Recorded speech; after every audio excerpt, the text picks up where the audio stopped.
নারীর তো এরকম চারটে হাত দেখা যায় না, সেখানে কালীর চারটে হাত। কালী হচ্ছে আমাদের অন্তর। আমি খুব সংক্ষিপ্তভাবে বলবো, তন্ত্রে মারণ ক্রিয়া এটা কি?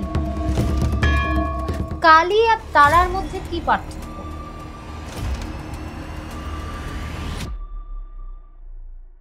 তন্ত্র শব্দটা মনে করলেই আমাদের চোখের সামনে ভেসে ওঠে ভয়ানক দৃশ্য। তবে তন্ত্র সত্যিকারের কি? হয়তো আপনি জানেন না, তন্ত্র মানে মন্ত্র নয়, তন্ত্র হচ্ছে শক্তির প্রকাশ। আর আজকের এই পডকাস্টে তন্ত্রের শক্তির প্রকাশ ঘটবে। নমস্কার, আপনারা দেখছেন পডকাস্ট উইথ প্রীতি। আর আজকে আমাদের সাথে রয়েছেন মাতৃ সাধক পৃথ্বীশ ঘোষ। অসংখ্য ধন্যবাদ আমাদের স্টুডিওতে আসার জন্য। নমস্কার। আজকে আমাদের বিষয় তন্ত্র। তন্ত্রের উৎপত্তি বাংলায় কেন? তন্ত্রের উৎপত্তি বাংলায় হয়েছে, এটার প্রামাণিকতা কিছু নেই, কিন্তু তন্ত্রের মূল দেবী যিনি কালী, তার উৎপত্তি বাংলাতে।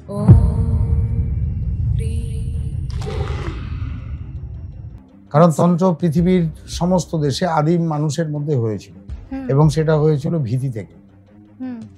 তখন পরিবেশের যে করাল গ্রাস, তার থেকে মুক্তি পাওয়ার জন্য বিভিন্ন দেশে এই তন্ত্রের প্রচার এবং প্রসার হয়েছিল। আমরা যদি মানব সভ্যতার ইতিহাস দেখি, মানব সভ্যতার ইতিহাসের প্রধান কেন্দ্র ছিল ইথিওপিয়া, সেটা আফ্রিকা মহাদেশে। এবং আজ বাংলার যে আদিবাসীরা, সে আদিবাসীদের রক্তে কিন্তু আফ্রিকান জিন পাওয়া যায়। আবারও ভিডিওর মাঝেই চলে এসেছি, সাবস্ক্রাইব করুন, ভুলে যাচ্ছেন। মানুষ প্রোপাগেটেড, এক জায়গা থেকে আরেক জায়গায় খাদ্যের সন্ধানে চলে এসছে, নিশ্চিন্ত বাসস্থানের সন্ধানে চলে এসছে, এবং আফ্রিকান সেই মানুষজন সোমালিয়া, ইথিওপিয়া, সেই সব জায়গা থেকে ঘুরতে ঘুরতে ঘুরতে এসে তারা সারা ভারতবর্ষে ছড়িয়ে, সারা পৃথিবীতে ছড়িয়ে যায়, আমাদের মেইনলি ভারতবর্ষে।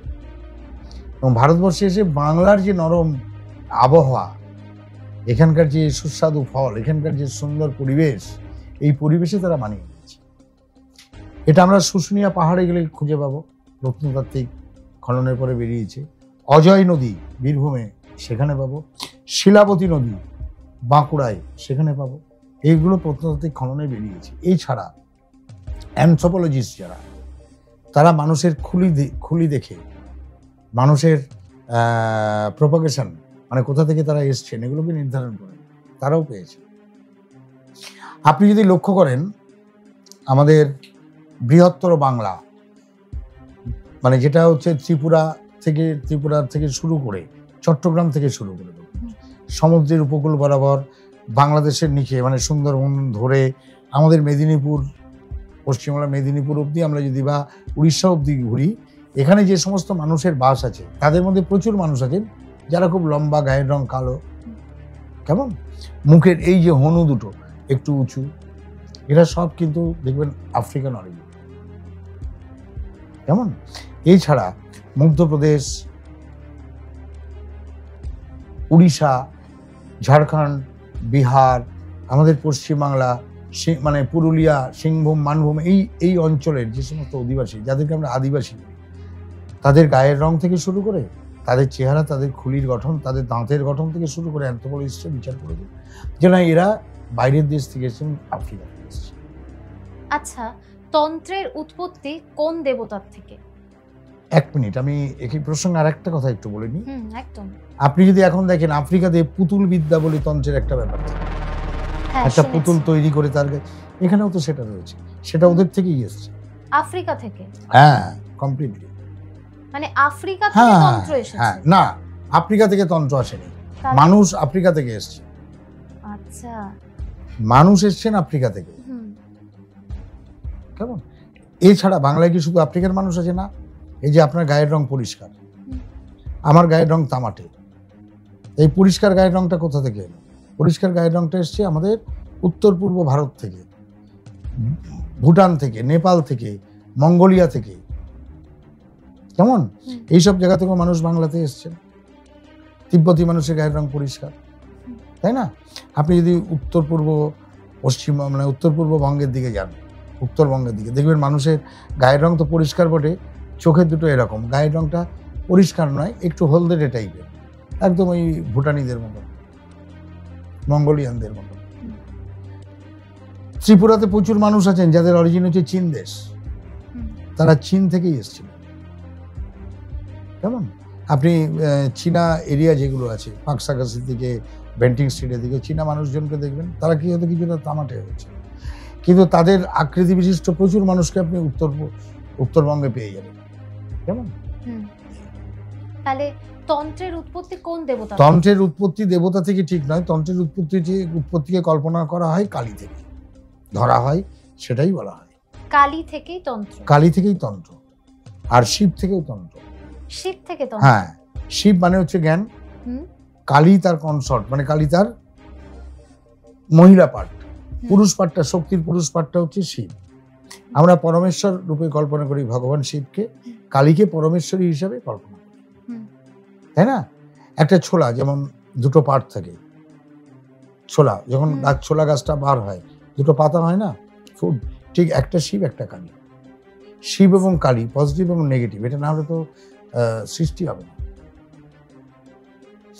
আপনি ধর্মশাস্ত্র পড়বেন, সেখানে পরিষ্কার লেখা আছে ভগবান ইচ্ছা করলেন আমি সৃষ্টি করবো তার দেহ থেকে একটি নারীর সৃষ্টি হবে, তাই না? একমাত্র ভারতবর্ষের বুকেই এই জন্য দেবী আছেন এবং সেই দেবীর পূজা করা হয়। তার বৃহৎ রূপ থেকে শুরু করে 2 হাত বিশিষ্ট দেবী আছেন, 4 হাত বিশিষ্ট, 8 হাত বিশিষ্ট, 16, 32, 64 সহস্র হাত বিশিষ্ট দেবী আছে। তাদের কোমল রূপ থেকে কঠিন রূপ, ভয়ঙ্কর রূপ অব্দি আছে। আচ্ছা, কোন নারীর তো এরকম 4টে হাত দেখা যায় না, সেখানে কালীর 4টে হাত কেন? দেখুন, কালী হচ্ছে আমাদের অন্তর্মন। আমি খুব সংক্ষিপ্তভাবে বলছি, সাধনার মূল বিষয়টা হচ্ছে মনকে স্থির করা। আপনি যখন নিজের মনকে স্থির করবেন তখন আপনি অনেক দূরে পৌঁছে যেতে পারবেন। মন হচ্ছে স্থির জলের মতন, পুকুরের স্থির যে জল, একটা ফড়িং যদি ওর উপর দিয়ে উড়ে যায় জলটা সামান্য আন্দোলিত হয়, একটা পাখি এসে যদি উড়ে চলে যায়, জল স্পর্শ করলো না, উড়ে চলে গেল, পাখির ডানার হাওয়ার একটু বেশি আন্দোলিত হবে, একটা ঢিল ছুড়ে দিলেন অনেকটা আন্দোলিত হবে। আমাদের মনও ঠিক তাই। আপনি আমার সঙ্গে এদিকে তাকিয়ে আছেন, এমন সময় হঠাৎ করে যদি আলোটা বন্ধ হয়ে যায়, চট করে আপনি আলোটার দিকে ফিরে তাকাবেন, তার মানে কি আপনার মনের উপরে একটা ঢিল ফেলা হলো, আন্দোলিত হলো। কিন্তু মন যদি স্থির থাকে, এই মনের পর্দায় অসংখ্য জিনিস আপনার চোখের সামনে, ভূত, ভবিষ্যৎ, অতীত সব ফুটে উঠবে। আমাদের সেই মনের বিভিন্ন ভাগ আছে, অন্তর্মন বলে একটা, সাবকনসিয়াস মাইন্ড, সে অন্তর্মন হচ্ছে কালী।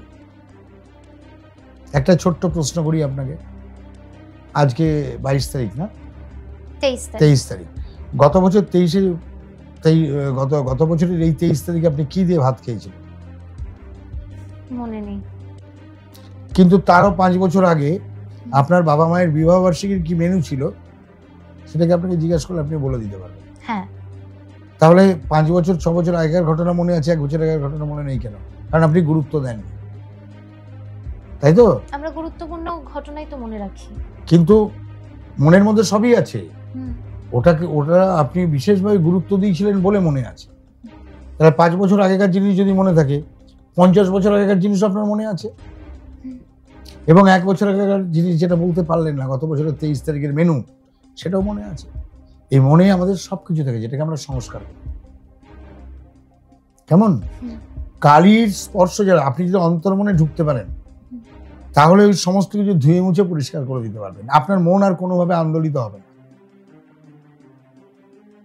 বোঝা গেল কথাটা? তো কালীর যে 4টে হাত, কালীর গায়ের রঙের জন্য কালো, আর অন্তর্মন তো অন্ধকার, যেখান থেকে আমি খুঁজে বার করতে পারছি না আগেকার দিনে কি খেয়েছি 1 বছর আগে। ওর 4টে হাত। খবরের কাগজ ইংরেজি কি? News paper. খবর ইংরেজি নিউজ। নিউজ মানে কি? খবর। কেন নিউজ হলো? হিউজ কেন হলো না? NEWS, কালীর 4টে হাত, NEWS, north east West south, মানে সারা বিশ্ব ব্রহ্মাণ্ডের খবর ওর মধ্যে আছে।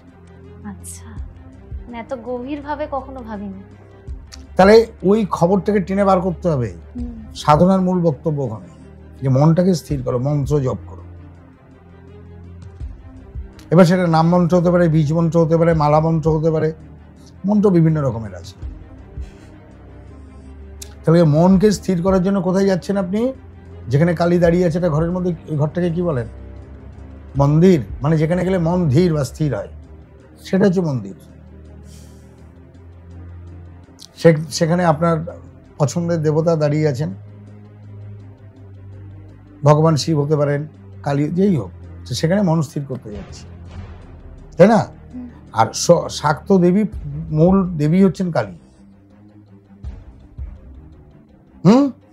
ভগবান কৃষ্ণকে কালী সাজতে হয়েছিল। এখন বৈষ্ণবদেরকে প্রসাদ দিতে যাবেন না, আমি খাবো না। ইস্কনিরা তো কোনো কিছু খায় না কারোর হাতে। বাবা মার যদি দীক্ষিত নয়, ইস্কনিরা বাবা মায়ের হাতের স্পর্শ করা খাবারও খায় না।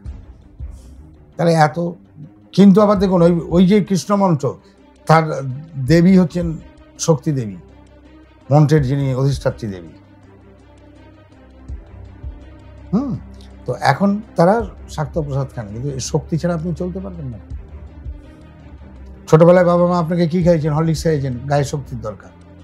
আর এখানে কালী মন্ত্র জপ করে আপনি শক্তি আহরণ করবেন। ধর্ম, অর্থ, কাম, মোক্ষ সমস্ত কিছু পেতে গেলে, জীবনের সারাংশ পেতে গেলে, জীবনের শান্তি পেতে গেলে আপনাকে প্রথম কথা হচ্ছে দীক্ষা নিতে হবে।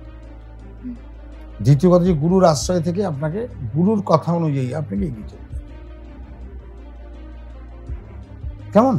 কালী হোক, শিব হোক, যারই হোক, পূজা পাঠ করতে হবে। এই যে পূজা করছেন, পূজা মানে কি? পূজা মানে হচ্ছে পূজা। পু বলতে পূর্ণভাবে, যা বলতে জাগরিত হয়। কাকে জাগাবেন? আপনার ভেতরকার ঘুমন্ত আমিটাকে জাগাবেন।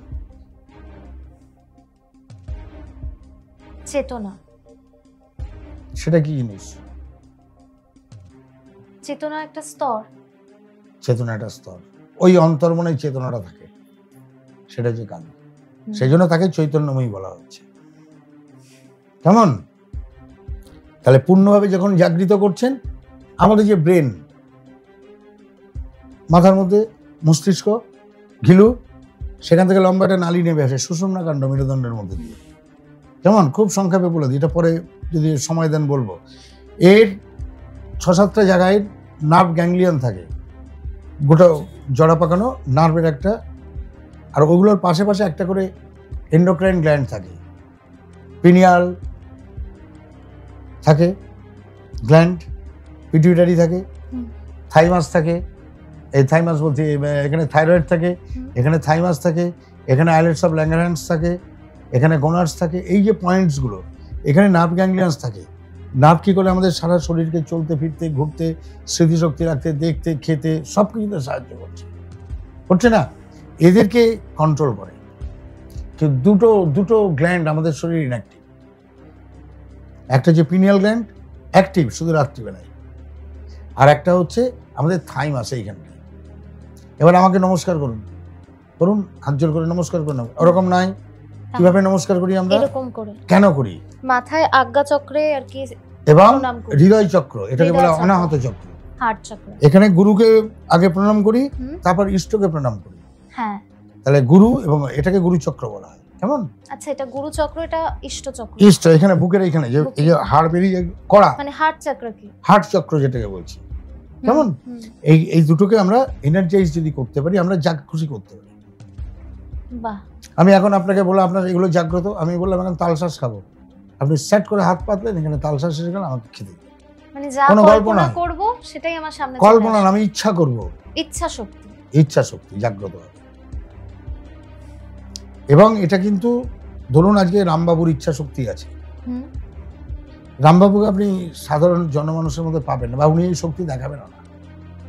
হ্যাঁ, এগুলো তো ম্যাজিক নয় যে রাস্তার ধারে করলো 50 টাকা আয় করে নিল। এগুলো দেখানোর কোনো বিষয় নাই। হয়তো আপনার বাড়ির পাশে এরকম ব্যক্তি আছে, কিন্তু আপনি তাকে জানেন না। বিশেষ প্রয়োজনে তারা এই সমস্ত কাজকর্ম করে থাকে। দেখা যাচ্ছে একটা মুমূর্ষু মানুষ, কোনো কারণ নেই, ওর উপরে সম্পূর্ণ ফ্যামিলি ডিপেন্ডেন্ট, মানুষটা মরে গেলে সংসারটা নষ্ট হয়ে যাবে।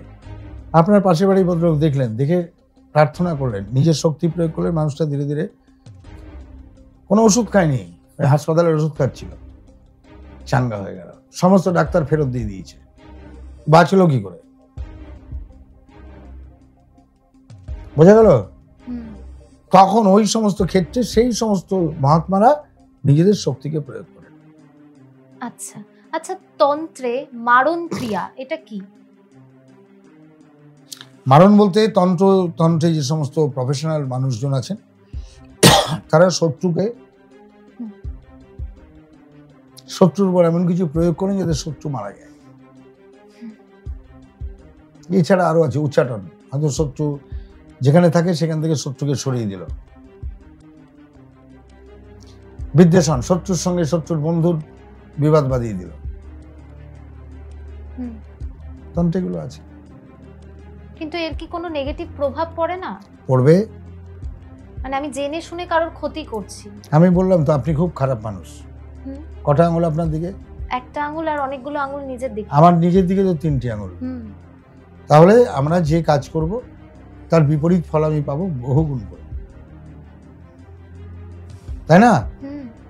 আমরা যখন কালীকে প্রণাম করি তখন কি বলি?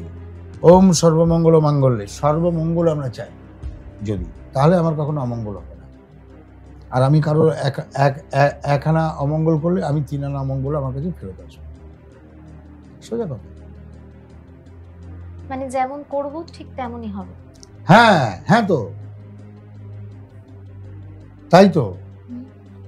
আপনার কাছে কেউ কোন সামনে একটা ভিক্ষুক এসছে, আপনি পকেট থেকে একটা টাকা বার করে দিলেন, কয়েন, হ্যাঁ মা বলে নমস্কার করে বেরিয়ে, আপনি 10টা টাকা বার করে দিলেন, ভিক্ষুক এসে আপনার মাথায় হাত দিয়ে দেবে। ওকে বললেন তুমি যেও না, বসো, খেয়ে যাও। এবার আপনাকে জড়িয়ে ধরবে নোংরা গায়ে, আবেগে। তখন তার কাছে কিন্তু আপনি ভগবান, তাই না? তার পৃথিবীতে যেটা দেবেন ওটাই ফেরত পাবেন। আপনি আয়নার দিকে দাঁত খিজান, আয়না হাসবে, আপনার ছবিটা ভেতর থেকে হাসবে, প্রতিবিম্বটা। পৃথিবীতে যা দেবেন তাই ফেরত পাবেন। যে গাছ কেটে ফেলছে, প্রকৃতির উপর নির্মম অত্যাচার, প্রকৃতি কি করছে? ঝড়, বন্যা, মহামারী হচ্ছে না? তাহলে আচ্ছা, কালী আর তারার মধ্যে কি পার্থক্য?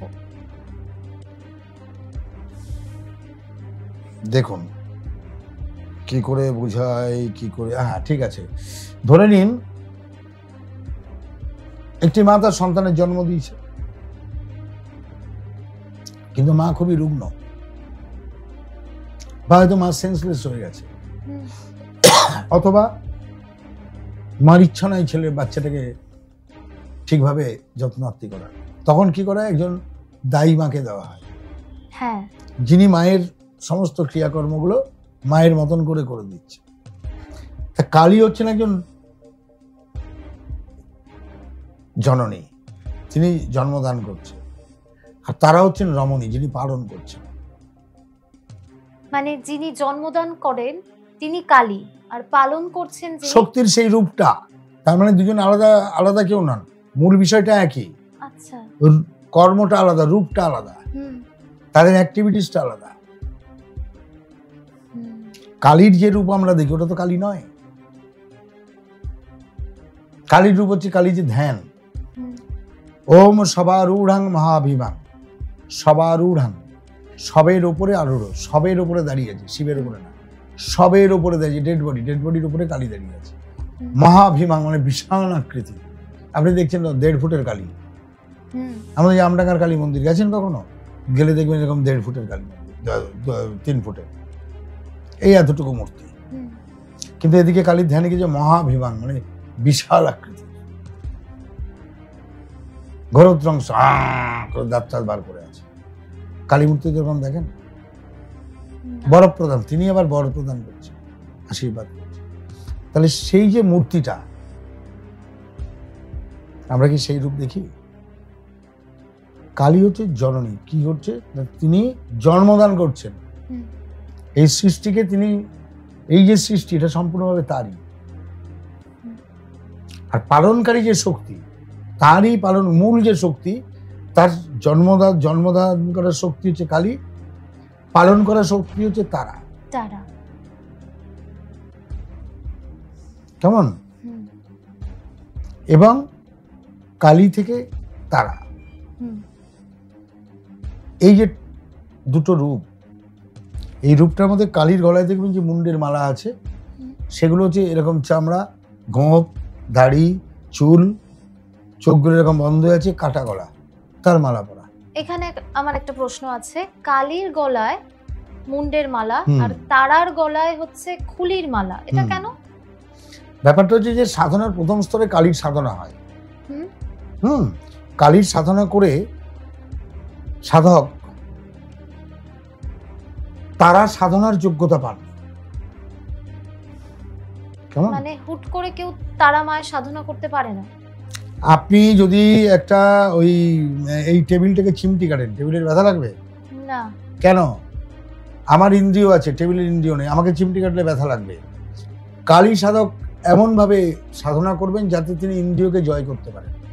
তার চিমটি কাটলে ব্যথা লাগবে না, তাকে গালাগালি দিলে সে শুনবে না, চোখের তাকিয়ে থাকবে, সামনে আপনি আছেন, আপনাকে দেখবে না। বোঝা গেল? ইন্দ্রিয়কে তিনি জয় করেছেন, তিনি সবকিছুর ঊর্ধ্বে। তখন তিনি তারা সাধনার যোগ্যতা সম্পন্ন, তারামন্ত্রে দীক্ষিত হয়ে তারার সাধনা করবেন, করে তার উপরের স্তরে যাবেন, ত্রিপুর সুন্দরী বা কামাখ্যা বা সাধনা করবেন। বুঝে গেল?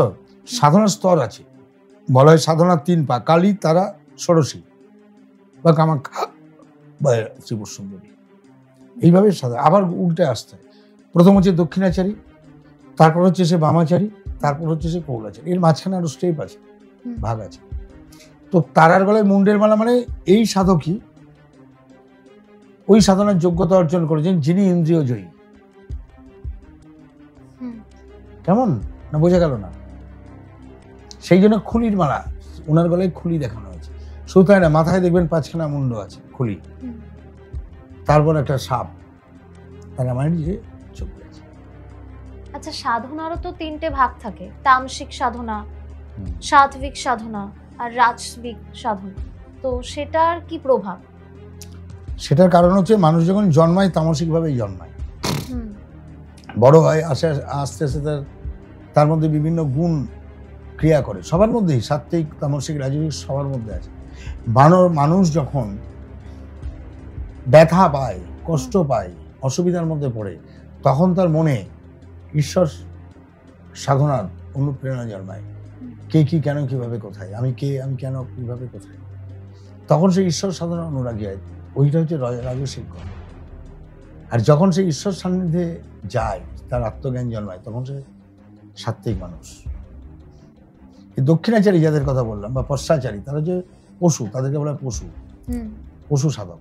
তারপরে যে বীর সাধক, ইন্দ্রিয় জয় করে সে বীর সাধক হয়। তখন তার এই দুটো স্টেজে কিন্তু নিয়ম কানুন সবকিছু মেনে করতে হয়, শাস্ত্রীয়। কৌল সাধক, তার জন্য যে কোনো সময় পুজো করা যায়, যে কোনো বস্তু দিয়েই পুজো করা যায়, তার লেভেলটা অনেক উচ্চ। আমার এখানে একটা প্রশ্ন আছে, সেটা হচ্ছে আমিষ খেয়ে কি ঈশ্বর প্রাপ্তি হয় না? কোন জিনিসটা নিরামিষ? আপনি পুঁইশাক খেলেন, পুঁইশাকটা আমিষ বস্তু, জানেন কি? না, কি করে? রাজমা আমিষ বস্তু, মুসুরির ডাল আমিষ বস্তু, কাঁটা নোটে গাছ আমিষ বস্তু, পান আমিষ বস্তু, লাল শাক আমিষ বস্তু, ডাঁটার শাক, লাল শাক। তাহলে বিধবা মহিলাদেরকে খেতে দেওয়া হয় না আমিষ বলে, মানে ওর মধ্যে প্রোটিন বেশি।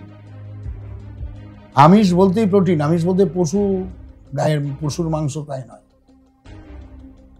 গরুকে খেতে দেয়, গ্রামের দিকে খেতে দেয়, দুধ বেশি হয় বলে, কাঁটা নোটে গাছ জঙ্গলে হয়, প্রচুর প্রোটিন আছে। লাল শাক, ওতে প্রচুর প্রোটিন আছে। রাজমা, প্রচুর প্রোটিন আছে। পনির, প্রচুর প্রোটিন আছে। যেগুলো প্রোটিন বেশি ওগুলোই আমিষ। কেমন? কিন্তু তবুও দেখা যায় পনিরের তরকারি করে, পোলাও করে দেবতার ভোগ দেওয়া হচ্ছে। পশু মাংসের কথা বলছে। তন্ত্রে ক্ষেত্রে, তন্ত্র পূজার ক্ষেত্রে একটা লেভেলের পরে মাছ, মাংস, মদ দিয়ে দেবীর পূজা হয়।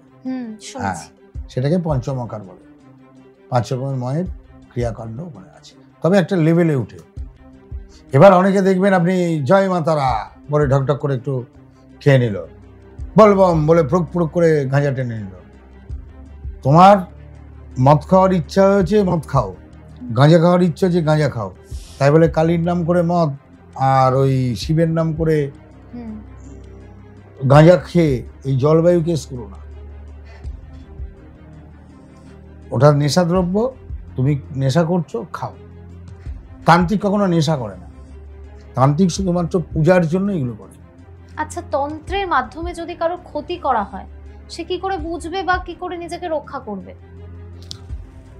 প্রথম কথা হচ্ছে ক্ষতি কেন করবে? অনেকে তো করে এখনকার দিনে।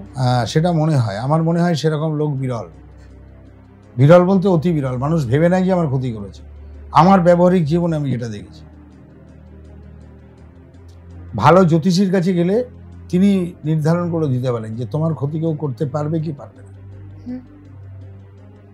কেমন? আচ্ছা। আর যদি তার মনে হয় ক্ষতিগ্রস্ত আমি হয়েছি, এটা মানুষ নিজে নিজেই কিন্তু হয়ে যায়। যেমন আমি উদাহরণ দিয়ে বলছি, সাপ আছে প্রচুর, সব সাপ কিন্তু বিষাক্ত নয়। মানুষ সাপের কামড়েই ভয় পেয়ে যায়, আমি মনে হয় সাপে কামড়িয়েছে আমি মারা যাবো, এর ফলে অর্ধেক সে প্রাণী নয়। যেমন তাও যদি কোনো মানুষের এমন হয়, আমি একটা ছোট্ট উপায় আপনাকে বলে দিচ্ছি। বাজার থেকে এক দামে 5-6টা লেবু কিনে নেবেন, পাতি লেবু, 5-6টা পাতি লেবু, আর গোটা 50 লঙ্কা কিনে নেবেন, শুকনো লঙ্কা মোটাওয়ালা। হাতের মধ্যে লেবুটা নিলেন, এই 3 আঙুল দিয়ে শুকনো লঙ্কাগুলোকে ধরুন, কপালের সামনে ধরুন, এই ঘোরান একবার, দ্বিতীয়বার, এরকম করে 7 বার ঘোরান, তৃতীয়বার ক্লকওয়াইজ উল্টো দিকে একবার ঘোরান, অ্যান্টি ক্লকওয়াইজ একবার, 7 বার ঘড়ির কাঁটার দিকে, একবার ঘড়ির কাঁটার বিপরীতে, দিয়ে একটা ধুনুচি জ্বালিয়ে নিন, একটা একটা করে লঙ্কা পোড়ান। 8টা লঙ্কা পোড়ানো হয়ে গেল। দেখবেন প্রথম দিন আপনি যখন করবেন, লঙ্কায় কোনো ঝাঁজ নেই, কারণ প্রতিটি মানুষই নেগেটিভিটি অ্যাট্রাক্ট করে, প্রতিটা মানুষের মধ্যে আছে। কেউ যদি বলে আমার মধ্যে নেই, ভুল বলছে। প্রতিটা মানুষের, ধরে নিন আমার হাতে চুলকোনা পাচারার ব্যাপার আছে, সেরকম কিছু আছে, জার্ম আছে, আপনি আমার সঙ্গে হ্যান্ডশেক করলেন, চলে যাবে না? বাসে করে যাচ্ছেন, আপনি যাচ্ছেন, আপনার গায়ে ঘা পাচার আছে, আমার সঙ্গে আপনার গায়ে টাচ লেগে দাঁড়িয়ে আছি বাসের মধ্যে, হবে না? জার্ম আসবে না? নেগেটিভিটি একজন থেকে আরেকজনের মধ্যে চলে আসে। শুধু তাই নয়, আরো বলে দিই, দেখবেন যে সমস্ত মহিলারা বেশি সাজগোজ করে তাদের অসুস্থতা বেশি। নজর লাগে কেন? ওটা একটা অসুস্থতা। হ্যাঁ, ওই যে অন্যের দৃষ্টি পড়ছে, কোনো মহিলা দেখে বলে দেখেছো কত সেজেছে গুজেছে, এই যে হিংসাটা, ওটা তার মধ্যে লাগে। এটা নজর দোষ, অমুক তমুক বলে। এই নজর দোষ থেকে বের হওয়ার জন্য এই যে উপায়, কদিন করতে হবে টানা?